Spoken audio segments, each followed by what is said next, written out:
In my teaching, I talk a lot about the importance of making failure your friend. And this is a key principle of success. After all, making mistakes is how you learn.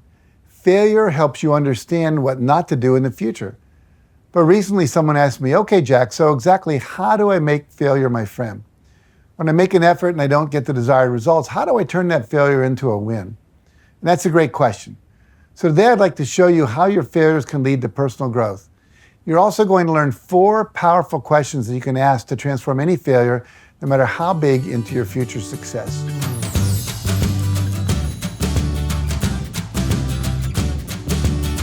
Now let me share a couple of experiences where my failure led to success in my life, where my willingness to fail and make mistakes were what allowed me to get better at what I was doing and eventually become very successful at it.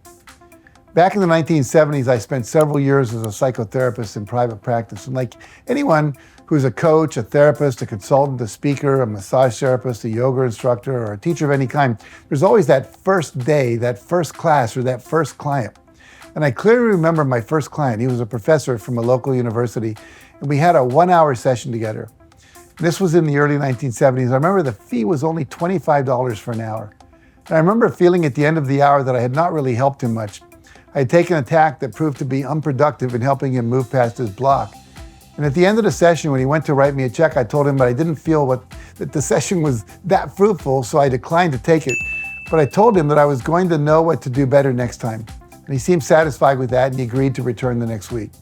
Now, during that week, I consulted with my supervisor, and we developed a protocol for the next session based on what had transpired during the first session. And the next week, I used that approach, and we were successful. Now, it would have been easy to have given up after that first session and told myself I didn't have what it takes to be a good therapist. But instead, I learned from my failure and carried on. And eventually, I became one of the best therapists in Western Massachusetts. Now, the same thing happened when I started conducting large group trainings under the title of the Self-Esteem Seminar. I had taken a lot of trainings and put together a lot of exercises I thought would help people build high self-esteem and strong self-confidence. And I scheduled my first weekend workshop in Los Angeles. And one of my favorite and most powerful exercises was something called the Total Truth Process, which helps people release long suppressed negative emotions and return to a state of love, joy, and inner peace. A mistake I made was doing the intense emotional release exercise on Sunday afternoon, pretty much at the end of the seminar.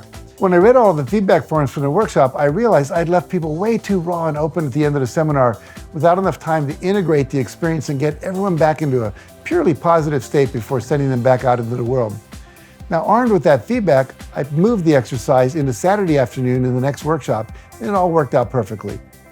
But I never would have known that if I hadn't just started with my best shot and then learned from the mistake and corrected it. Now, successful people know that to succeed faster, you have to be willing to fail faster. If you want to succeed, you are going to fail. It's not a question of it, it's simply a question of when. And when you try to achieve something you've never done before, you're going to make mistakes and experience setbacks. It's an inevitable part of the process. And making mistakes is how you learn. You see, the secret to success isn't learning how to avoid failure, it's learning how to respond to failure in a way that gives you the information and the expertise you need to improve your performance and get better results in the future.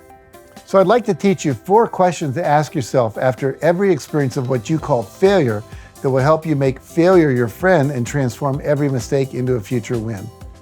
So the first question is, why did this failure happen? What were the causes or factors that resulted in the situation? Dig deeply into that. And the second question is, where is the silver lining? What are the positive aspects of this failure? In what ways is the situation not a total loss? And then the third question is, what can you learn from this? How can you do better next time? What help and what resources do you need to get a better outcome in the future? And the fourth question is, where do you go from here? What are the next steps you need to take to mitigate the effects of the failure and leverage this experience into a future win? Now, if you ask these 4 questions every time you experience failure, I guarantee you'll be able to bounce back faster and transform every failure into a win that will catapult you closer to your goals. Winston Churchill once said, "Success is not final. Failure is not fatal. It is the courage to continue that counts."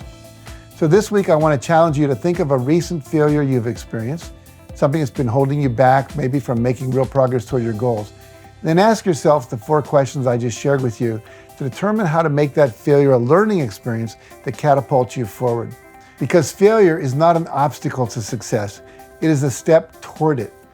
But giving up or refusing to learn from your failure is an obstacle to your success. So keep taking your best shot and then learn from them. The faster you try something and see how it turns out and then make the necessary corrections, the faster you'll grow and eventually succeed. And let me know what you think in the comments. Thanks again for watching, and remember, you can achieve anything you can imagine in life as long as you just take that first step. Now, if you found this video helpful, please make sure you like it, share it with a friend who may need it, and subscribe to my channel for more videos like this one.